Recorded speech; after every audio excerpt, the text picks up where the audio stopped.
So next concept is now molecular kinetic energy. So we all know that kinetic energy is half mv square basically.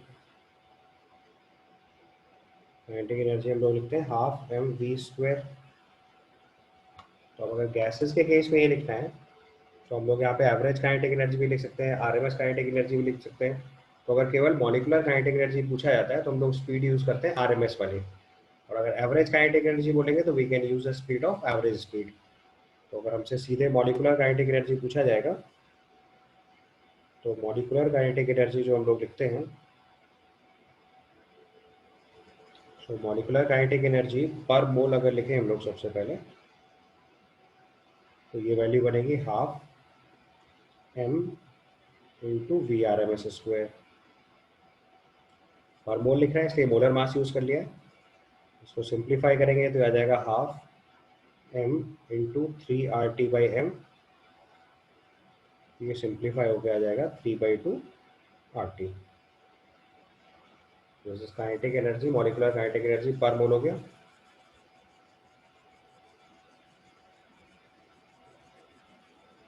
यहाँ तक समझ में आया? This is called Yes. Molecular kinetic energy 3/2 RT। तो आप देख सकते हो कि ये वैल्यू केवल टेम्परेचर डिपेंडेंट है। एक मोल के लिए अगर मॉलिकुलर काइनेटिक एनर्जी लिखिए तो 3/2 RT, और इसी को अगर पर मॉलिक्यूल लिखेंगे तो अवोगाड्रोस नंबर से डिवाइड कर दो। तो अगला टर्म लिख सकते हैं आप मॉलिकुलर काइनेटिक एनर्जी पर मॉलिक्यूल। मॉलिकुलर काइनेटिक एनर्जी पर मॉलिक्यूल अगर लिखेंगे तो ये वैल्यू बन जाएगी 3/2 RT/Na। यहाँ पे Na क्या है? अवोगाड्रोस नंबर।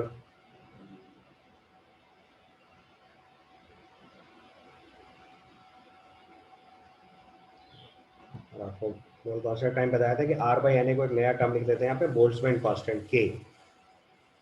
यहाँ पे एक नया टर्म लिखते हैं K, दिस इज R/Na। इसको बोला जाता है Boltzmann constant.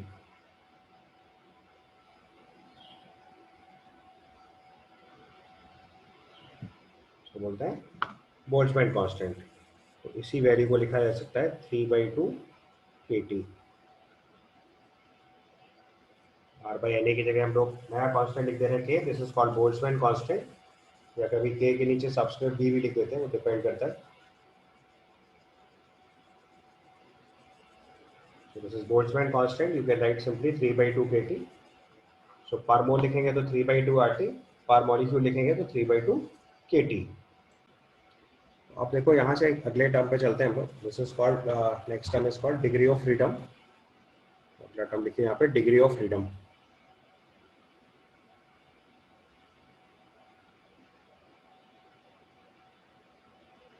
Degree of freedom का देखो मतलब होता है कि अगर हम किसी मोशन को स्टडी कर रहे हैं तो उसको कितने इंडिपेंडेंट वेरिएबल्स के टर्म में स्टडी किया जा सकता है। तो जो डिग्री ऑफ फ्रीडम होता है ये वो नंबर ऑफ इंडिपेंडेंट वेरिएबल्स होते हैं जिसके बेसिस पे हम किसी गैसियस मॉलिक्यूल के मोशन की स्टडी करते हैं। ठीक है। सो डिग्री ऑफ फ्रीडम का मतलब हो गया इंडिपेंडेंट वेरिएबल। सो लिखो इसको, these are number of independent, these are number of independent, these are number of independent motions which as a whole represents the motion of a gaseous molecule. These are the number of independent motions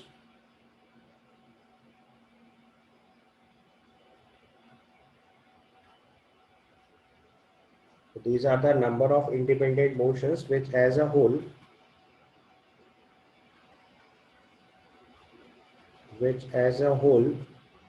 represents the motion of gaseous molecules.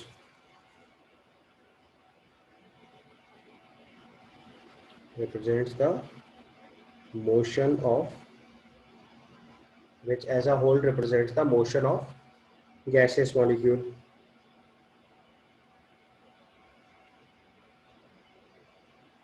ठीक है। अब gases molecule में देखो तीन तरह के motions possible हैं। एक तो वो ट्रांसलेशनल मोशन कर सकता है, दूसरा वो अपने एक्सिस के अराउंड रोटेट कर सकता है, सो रोटेशनल मोशन पॉसिबल है, और तीसरी पॉसिबिलिटी है कि वो वाइब्रेट कर सकता है। तो यहाँ पे 3 तरह की डिग्री ऑफ फ्रीडम हम लोग स्टडी करते हैं, translational degree of freedom, rotational degree of freedom and vibrational degree of freedom. तो अगले पॉइंट में लिखो, hence 3 types of degree of freedoms are there, या हेंस मत लिखो, केवल लिखो 3 types of degree of freedoms are there, 3 types of degree of freedom are there,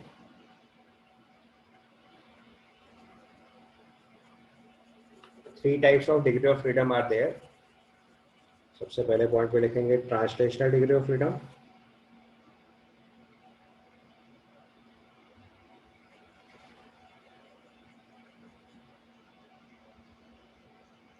दूसरे केस में लिखेंगे रोटेशनल डिग्री ऑफ फ्रीडम,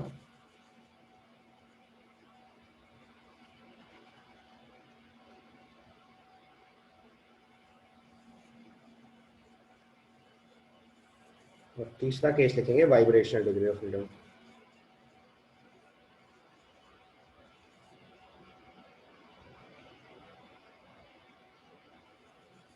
तो किसी भी मॉलिक्यूल के अंदर 3 तरह के डिग्री ऑफ फ्रीडम आते हैं, या तो ट्रांसलेशन की वजह से, या रोटेशन की वजह से, या वाइब्रेशन की वजह से। So translational degree of freedom, rotational degree of freedom and vibrational degree of freedom. ठीक है, देखो अगर कोई भी गैसियस मॉलिक्यूल जिसकी एटॉमिसिटी n है, मतलब उसके अंदर अगर मॉलिक्यूल के अंदर n नंबर ऑफ एटम्स हैं, तो उसके अंदर जो टोटल डिग्री ऑफ फ्रीडम होती है दैट इज 3n। ये पहला रिजल्ट लिखिए, for a gaseous molecule, for a gaseous molecule, for a gaseous molecule having atomicity n,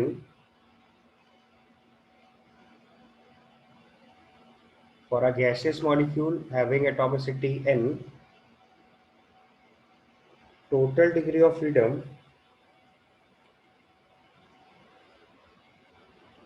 total degree of freedom are 3n। ठीक है, अच्छा दूसरी चीज, ट्रांसलेशन में आप जानते हो कि किसी भी वेलोसिटी के कंपोनेंट को 3 पार्ट में ब्रेक कर सकते हैं, vx, vy, vz। तो ट्रांसलेशन में हमेशा 3 इंडिपेंडेंट मोशन होंगे। तो अगले पॉइंट में लिख लो, translational degree of freedom is always 3, क्योंकि 3 इंडिपेंडेंट डायरेक्शन मोशन होंगे किसी भी गैस के लिए। तो अगले केस में लिखो, for a gaseous molecule, for a gaseous molecule,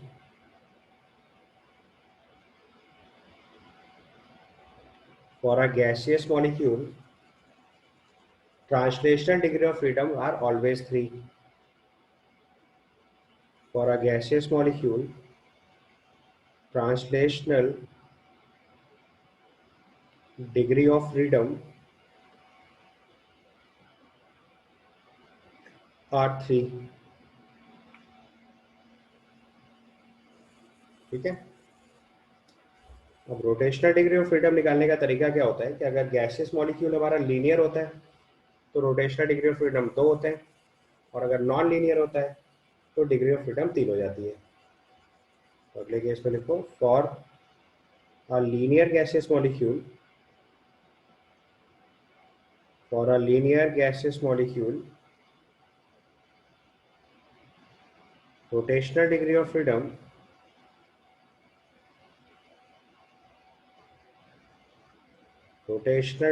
freedom are 2,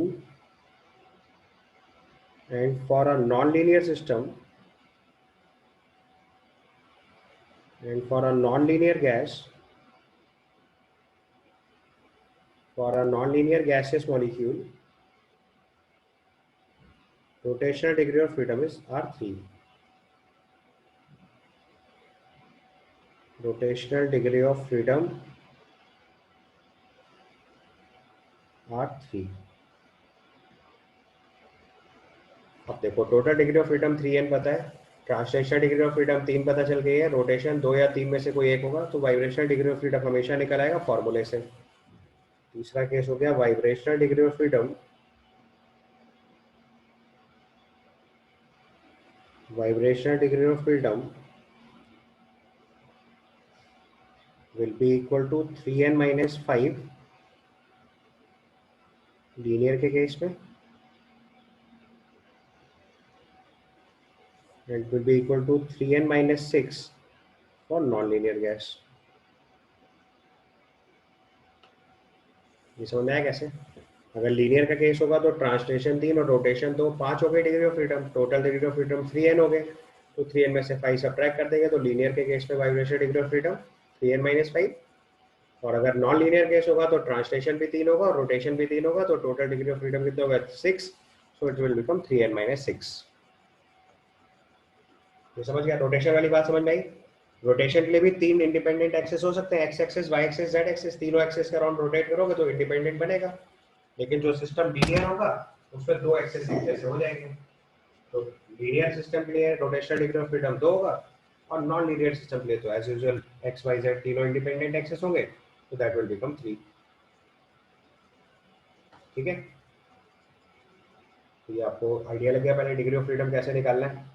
अब आप अलग अलग गैसेस मॉलिक्यूल्स के लिए डिग्री ऑफ फ्रीडम लिख लो। So now with the above observations, हमें monoatomic gas helium, diatomic gas जैसे oxygen, triatomic gas linear gas जैसे carbon dioxide, triatomic non linear gas जैसे ओजोन, इसके लिए अगर हमें degree of freedom of report करने, तो नाउ यू कैन ट्राई। तो आपको पता है कि सबके लिए ट्रांसलेशनल डिग्री ऑफ फ्रीडम तो 3 ही आने वाली है डिफॉल्ट, तो सबसे पहले सबकी ट्रांसलेशनल डिग्री ऑफ फ्रीडम हमने 3 पुट कर दी। उसका रोटेशनल डिग्री ऑफ फ्रीडम लिखने से पहले टोटल डिग्री ऑफ फ्रीडम लिख लेते हैं। तो लीनियर मॉलिक्यूल के लिए 3n मतलब 3, डायटॉमिक के लिए 3n मतलब 6, ट्राइटॉमिक के लिए 3 into 3 मतलब 9, चाहे वो लीनियर हो चाहे नॉन लीनियर हो, टोटल डिग्री ऑफ फ्रीडम तो 9 आने वाली है।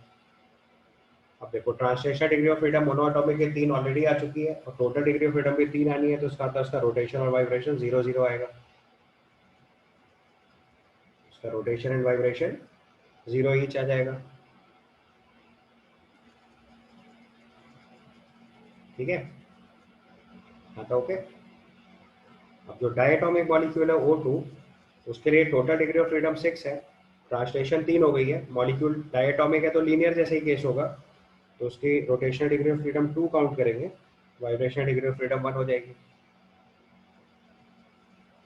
ठीक है, इसके बाद ट्राइटॉमिक लीनियर कार्बन डाइऑक्साइड लिखेंगे तो उसके लिए भी वाइब्रेशन रोटेशन 2 हो जाएगा, टोटल डिग्री ऑफ फ्रीडम 9 है, तो वाइब्रेशनल डिग्री ऑफ फ्रीडम कितने आएंगे? 4। एंड ट्राइटॉमिक नॉन लीनियर के केस में 3 ट्रांसलेशन होगा और 3 रोटेशन होगा, टोटल डिग्री ऑफ फ्रीडम 9 है, तो वाइब्रेशनल डिग्री ऑफ फ्रीडम भी कितनी आ जाएगी? 3।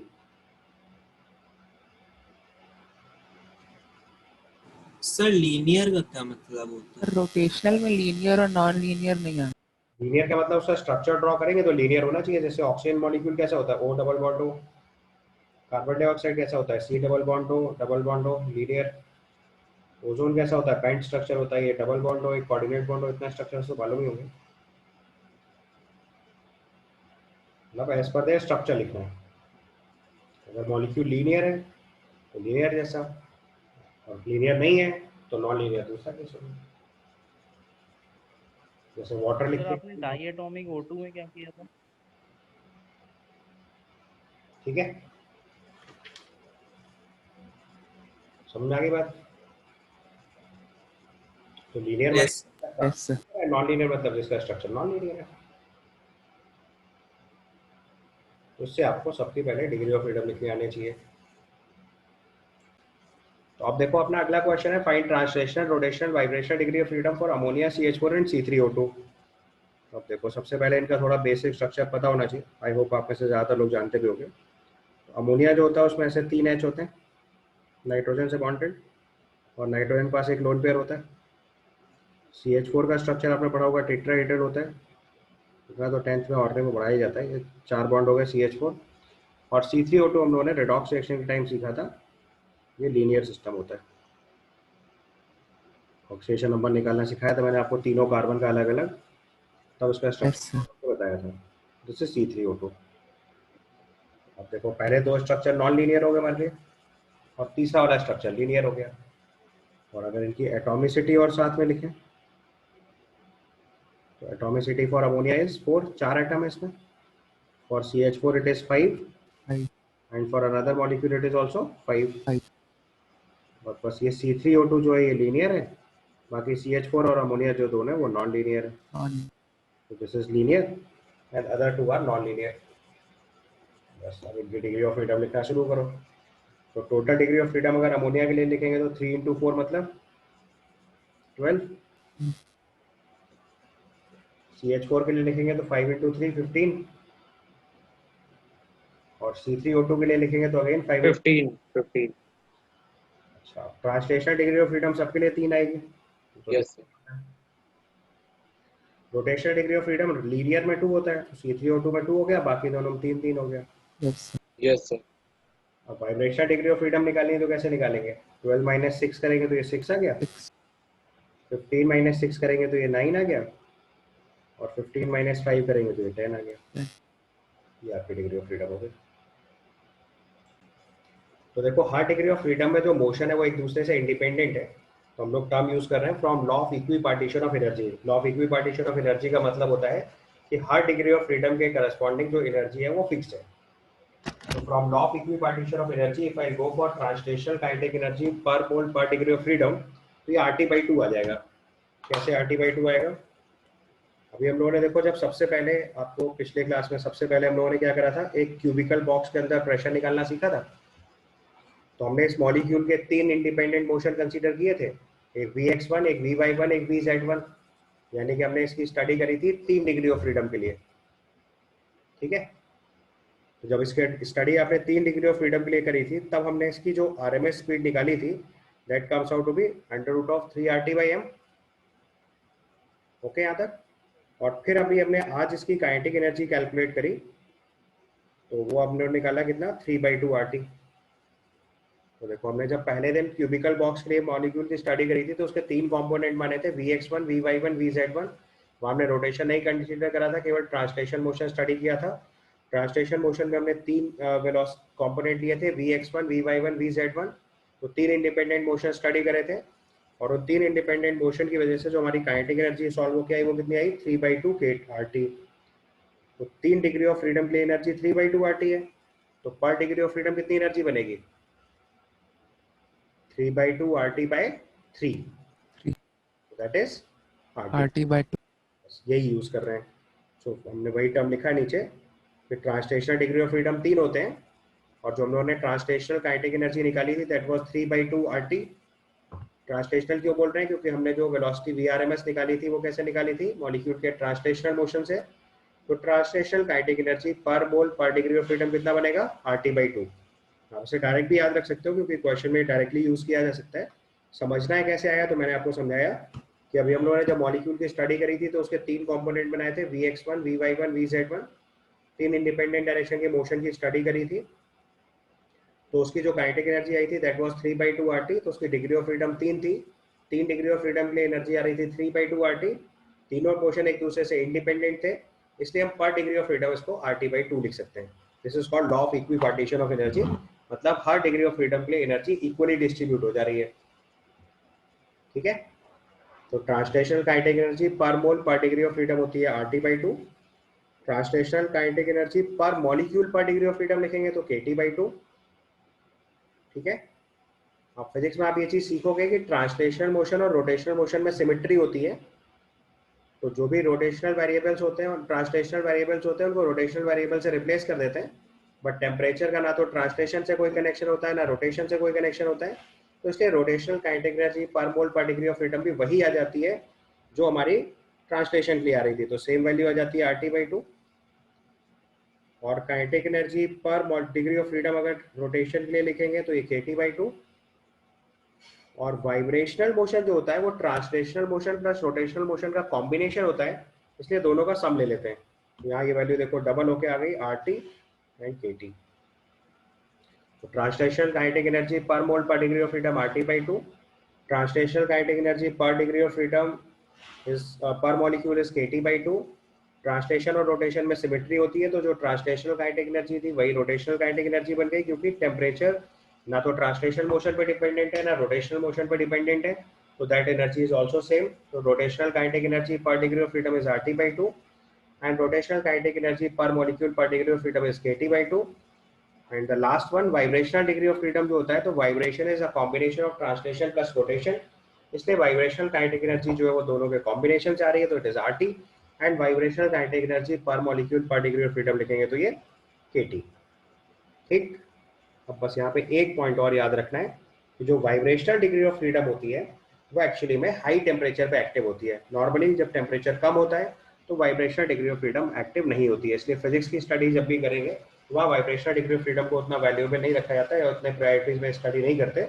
लेकिन केमिस्ट्री के केस में हाई टेम्परेचर एप्लीकेशन होते हैं, इसलिए हम वहाँ पे vibrational degree of freedom study करेंगे।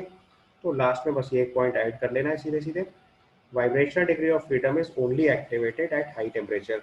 और ऐसा भी नहीं है कि सारी वाइब्रेशनल डिग्री ऑफ फ्रीडम एक साथ एक्टिव हो जाती है, ये with respect to temperature active होते हैं, तो ये चीज ऐड कर लेना है। So write down vibrational degree of freedom. Vibrational degree of freedom is only activated, या vibrational degree of freedom will be activated only at high temperature. Only at high temperature.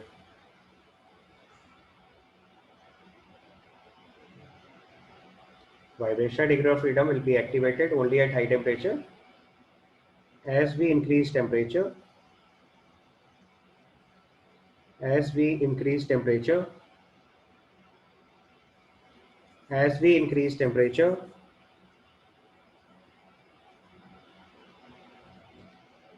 vibrational degree of freedom becomes active one by one. As we increase temperature, vibrational degree of freedom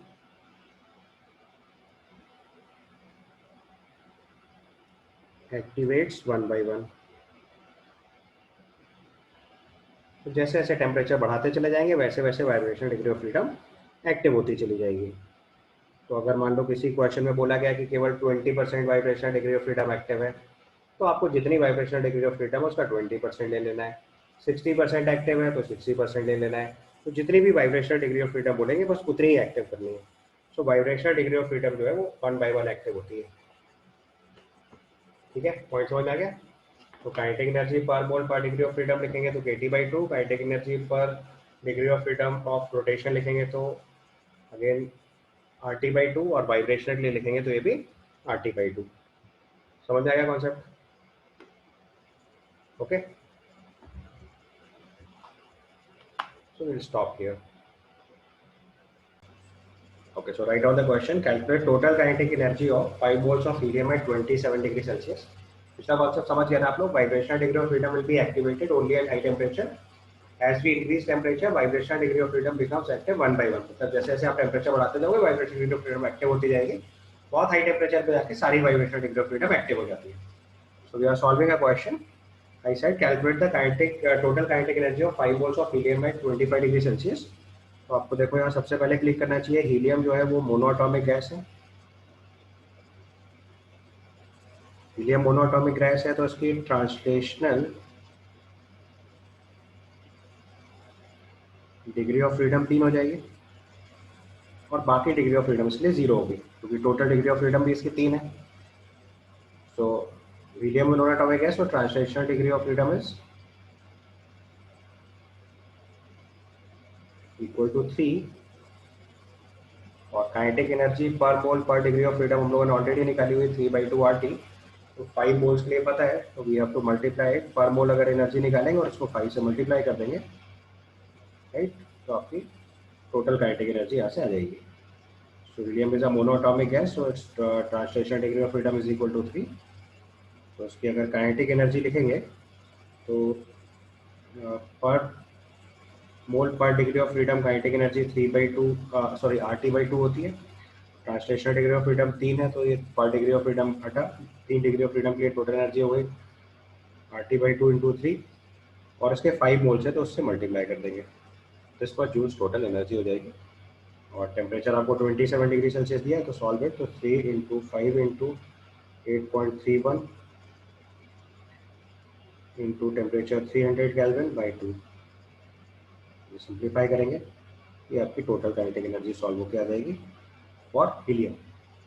बस kinetic energy पर मोल पर degree of freedom of translation is RT/2, 3 translational degree of freedom उससे multiply करा तो total energy होगी RT/2 into 3. This is for 1 mole of helium. Total moles of helium is 5. So multiplied by 5, you will get the total kinetic energy. So this comes out to be 7479 joules. या अगर kilo joule में लिखेंगे तो it is 7.479 लिख सकते हैं. अगर round of करके 7.48 किलो जूल लिख सकते हैं. So वो राउंड ऑफ करके लिखें तो this value is actually 7.479 kilo joule. ठीक है. Now another question.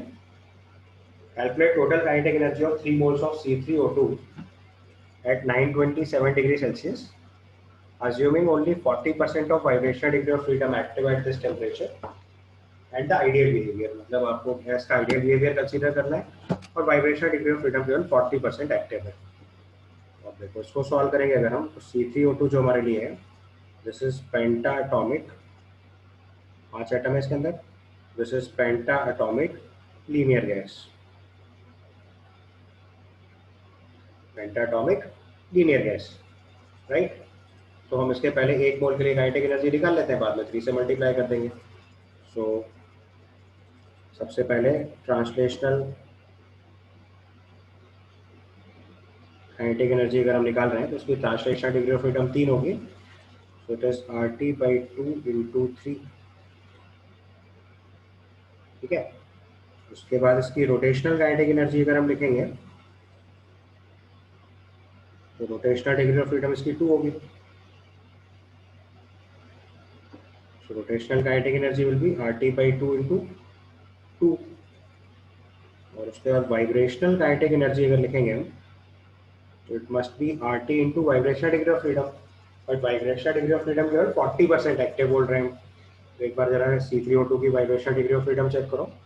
So vibrational degree of freedom for C3O2 is 10 और इस 10 का केवल 40% एक्टिव लेना है, यानी कि 4 degree of freedom are active in vibration. So 4 degree of freedom are active in vibration. So that means multiplied by 10 into 0.4. Why 0.4? Because 40% degree of freedom are active.